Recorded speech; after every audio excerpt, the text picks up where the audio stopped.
السلام عليكم ورحمة الله وبركاته. أبطال تالتة إعدادي عاملين إيه يا شباب؟ يا رب تكونوا بخير. إن شاء الله النهاردة معانا يونت 9، ويونت 9 بتتكلم معاك على courage and survival، يعني الشجاعة والبقاء. وأول حاجة معانا في اليونت زي ما احنا متعودين هي الجرامر، والجرامر اللي على معالم عليك بيتكلم معاك على verbs بيجي وراها الانفينيتيف، يعني بيجي وراها المصدر، وفيربس تانية بتاجي وراها فيرب ing. هو انا ازاي اعرف ان الفعل ده بياخد تو المصدر وامتى ياخد فيرب اي ان جي؟ الافعال اللي بتاخد تو المصدر هي افعال بتبص للمستقبل او لهدف انت عايز تعمله. مثال لما نقول انا عايز اذاكر، انت عايز ايه؟ عايز تذاكر. هل المذاكره تمت ولا لسه هتتم في المستقبل؟ لا، ده لسه هتتم في المستقبل ان شاء الله. طيب المذاكره دي هدف ولا مش هدف؟ لا، ده انا لسه عندي هدف ان انا هذاكر ان شاء الله. يبقى لما يكون عندك مستقبل او يكون عندك هدف تستخدم تو. يبقى لما نيجي نترجمها نقول I want to study او I want to drink، ان انت عايز تشرب. طيب مش مقتنع؟ اقول لك بكل بساطة، هو انت ينفع تبقى عايز حاجة وانت بتعملها؟ يعني تريد حاجة معينة وانت بتعملها ازاي؟ يعني انت بتشرب، انت عايز تشرب وانت بتشرب؟ مش منطقي. يبقى تو بتبص على المستقبل او بتبص على مهمة ان شاء الله في المستقبل او تاسك لازم تعمله. الفعل اللي معانا بعد كده فعل اسمه بلان يعني التخطيط، والتخطيط دايما لحاجة لسه هتحصل، انك بتخطط للسفر. plan to travel. الفعل اللي معانا بعد كده فعل hope to succeed، الامل دايما في حاجة جاية انك تنجح. يبقى الامل انك تنجح ان شاء الله في المستقبل، حاجة لسه جاية. والفعل اللي معانا بعد كده فعل decide to study، القرار بيتاخد الاول بعدين الفعل. قررت انك تذاكر، قررت انك تذاكر. يبقى الزتونة اي فعل تحس ان فيه نية او وعد او قرار لحاجة لسه قدام، السهم بتاعك هو تو على طول علشان يشاور عليها. بعد كده الافعال اللي بتاخد فيرب اي ان جي افعال واقعيه ومستمره. يا جدع ده انت حتى لما تيجي تبص على الازمنه المستمره بتاعتك زي المضارع المستمر. المضارع المستمر كان بيتكون ازاي؟ كان بيتكون بالفيرب اي ان جي، ام واز وار فيرب اي ان جي. زي الماضي المستمر، الماضي المستمر بيتكون ازاي؟ واز او وير وفيرب اي ان جي. زي المستقبل المستمر، المستقبل المستمر بيتكون ازاي؟ will be والفيرب واي ان جي. الاجنبي بيسميها real oriented، يعني الفعل التاني يا اما نشاط انت بتمارسه وعارفه، يا اما حاجه حصلت فعلا. مثال لما نقول enjoy swimming، انا بستمتع بالسباحه، انا بستمتع بالفعل وانا بعمله. زي ما لما تيجي مثلا تقول enjoy reading، انا بستمتع بالقرايه. انت ما ينفعش تقول انا بستمتع بالقرايه بعد ما بتخلص قرايه، انت بتستمتع بالفعل وهو شغال. اقتراح فكره كنشاط، ان انت بتقترح فكرة كنشاط فتستخدم suggest. طيب suggest يجي بعدها ايه؟ يجي بعدها verb y ان جي، لان انت بتقترح ان هو كنشاط كامل على بعضه. ان انت بتقول يلا ان احنا نخرج، او بقترح الذهاب او الرحيل لكذا، او ان احنا نروح لكذا. I suggest going to the park، انا بقترح الذهاب للحديقة. ان انت بتقترح انك تعمل النشاط كامل على بعضه.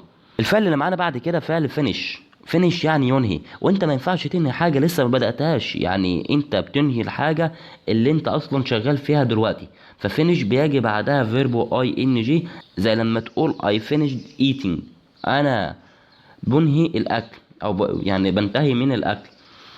الفعل اللي معانا بعد كده avoid انت بتتجنب حاجة او بتبعد عن حاجة موجودة في الدنيا وتتجنبها. زي I avoid smoking، انت بتتجنب التدخين. الفعل اللي معانا بعد كده فعل imagine التخيل. هنا كأنك فاتح فيديو في دماغك، والفيديو دايما بيكون فيه حركة. التخيل حاجة بتبقى شغالة في دماغك على طول، فانت بتقول I imagine living on Mars، انت بتتخيل انك تعيش على المشتري.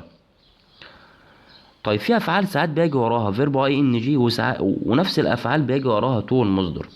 امتى اختار تو المصدر وامتى اختار فيرب اي ان جي؟ بنفس الفكره بالظبط بتاعه تو، يعني لسه هيحصل في المستقبل هتختار تو ان شاء الله. لو الفعل اصلا حصل فانت هتختار ماضي، او تختار ماضي او ذكرى. يبقى فيرب اي ان جي بتعبر عن الماضي او الذكرى. امثله معايا اول مثال معايا هو remember تفتكر حاجه لسه هتعملها يبقى هتستخدم to علشان هتشاور على المستقبل. remember to lock the door، افتكر تقفل الباب وانت خارج، افتكر تقفل الباب وانت خارج. طيب remember يجي بعدها verb ing، تفتكر ذكرى حاجة حصلت زمان انت بتفتكرها زي لما تقول I remember locking the door، انا فاكر منظر ايدي وانا بقفل الباب، يعني قفلته خلاص. المثال اللي بعد كده معانا بيقول forget تو المصدر او forget verb ing. forget تو المصدر لما تنسى تعمل حاجة في المهمة ما تمتش، يعني لما تقول مثلا انا نسيت اشتري عيش، رجعت البيت من غيره، ان انت نسيت تشتري فالمهمة ما تمتش، تقول I forgot to buy bread، انت نسيت تشتري عيش. نفس الموقف اللي حصل بس الحدث تم، تستخدم forget verb ing، يعني تقول مثلا I'll never forget meeting the president، انا مش هنسى اليوم اللي انا قابلت فيه الرئيس. المثال اللي بعد كده معانا بيتكلم معاك على stop to المصدر و stop verb ing. stop to المصدر وقف اللي في ايده علشان يعمل حاجة تانية، زي لما نقول he stopped to smoke، كان ماشي وقف عشان يولع سيجارة، بطل النشاط نفسه نهائي stop ing. يبقى بطل النشاط نفسه نهائي تستخدم stop و ing. لما تقول انا بطلت سجاير خالص عشان صحتي، او هو بطل سجاير خالص عشان صحته، تقول he stopped smoking علشان smoking هنا بتدل ان انت بطلت الفعل نفسه. لما نيجي لحاجه زي regret يعني يندم او يأسف، regret to تستخدمها غالبا لما بنبلغ حد خبر وحش، انا اسف اني هقول لك كذا، انا اسف we regret to inform you that you failed، نأسف اننا نبلغك انك سقطت. لكن regret وفيرب ing ندمان على حاجة عملها في الماضي، I regret buying this car، انا ندمان ان انا اشتريت العربية دي وطلعت وحشة. try to والمصدر دي بتبذل مجهود في حاجة صعبة ومش اكيد هتنجح، لان انت لا تعلم الغيب والحاجة دي لسه هتحصل في المستقبل.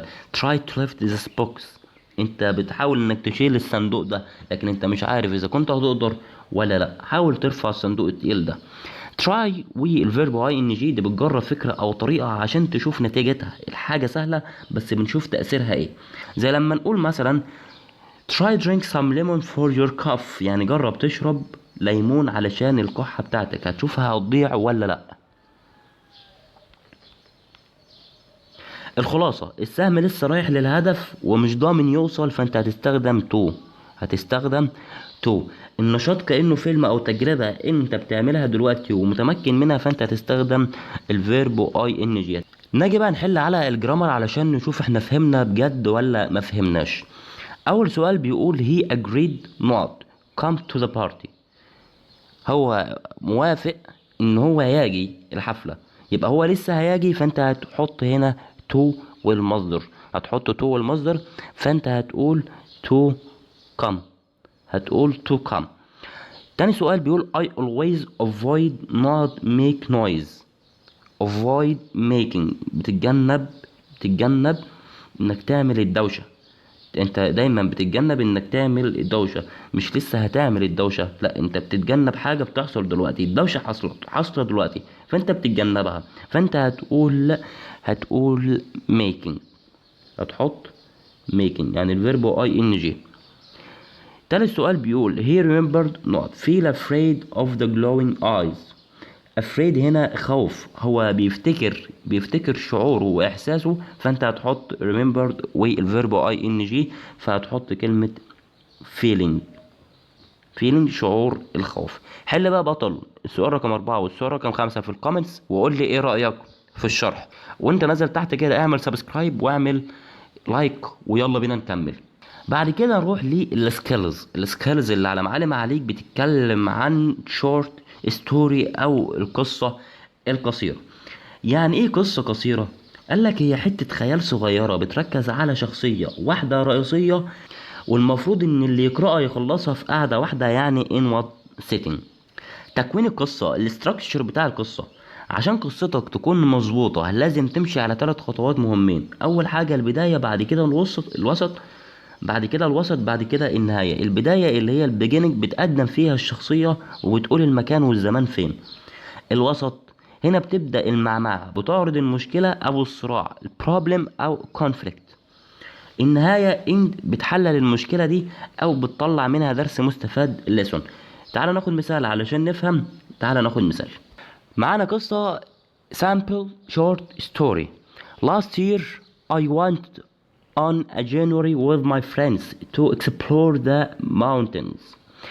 We were very excited and wanted to enjoy fresh air. As we climbed higher, the weather it changed and a powerful storm started. The rocks were dangerous and we were afraid of falling. To survive, we stayed close to each other and helped our friends, who was tired. After a long walk, we finally found a safe place to rest. We watched the beautiful sky and felt proud of our bravery. That day inspired me to always be strong and never give up in difficult situations. البداية الكاتب راح رحلة مع أصحابه للجبال، فأنت قدمت هنا الشخصيات اللي هم أصحابه وقدمت المكان اللي هو الجبال. بعد كده الوسط اللي هو المشكلة، إن الجو قلب عاصفة قوية والصخور بقت خطر وكانوا خايفين يقعوا. بعد كده النهاية، الحل والدرس، ساعدوا بعض لحد ما وصلوا لمكان آمن وتعلموا إنهم يكونوا أقوياء وما يستسلموش أبدا. والقصة اللي على معلم عليك 20,000 leagues under the sea، يعني 20,000 فرسخ تحت البحر. نكمل على عجائب الأعماق، لغز نيمو والمدينة الغارقة. البروفيسور أرونوكس كان واقف قدام شبابيك الغواصة العملاقة مبهور بجمال ما كانش يتخيل إنه موجود.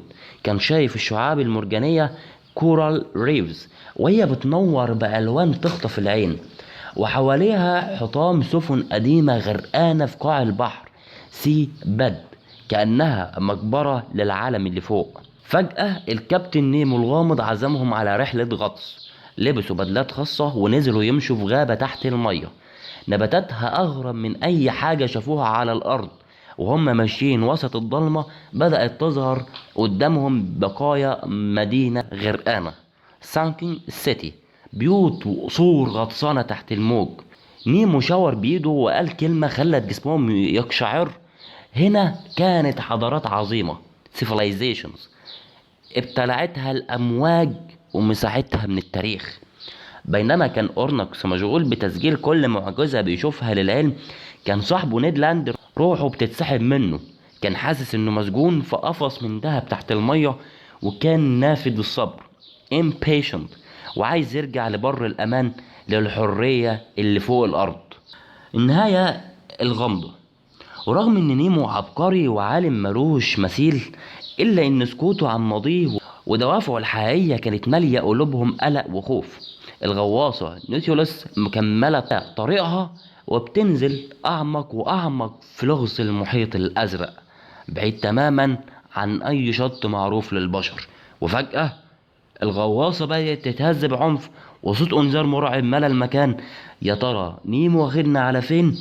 وهل المدينة الغارقة دي مجرد صدفة ولا نيمو بيدور على حاجة تانية خالص مدفونة تحت؟ ده اللي أنا أعرفه في الفصل اللي جاي. استنوني، أنا معكم أدهم رجب، والسلام عليكم ورحمة الله وبركاته.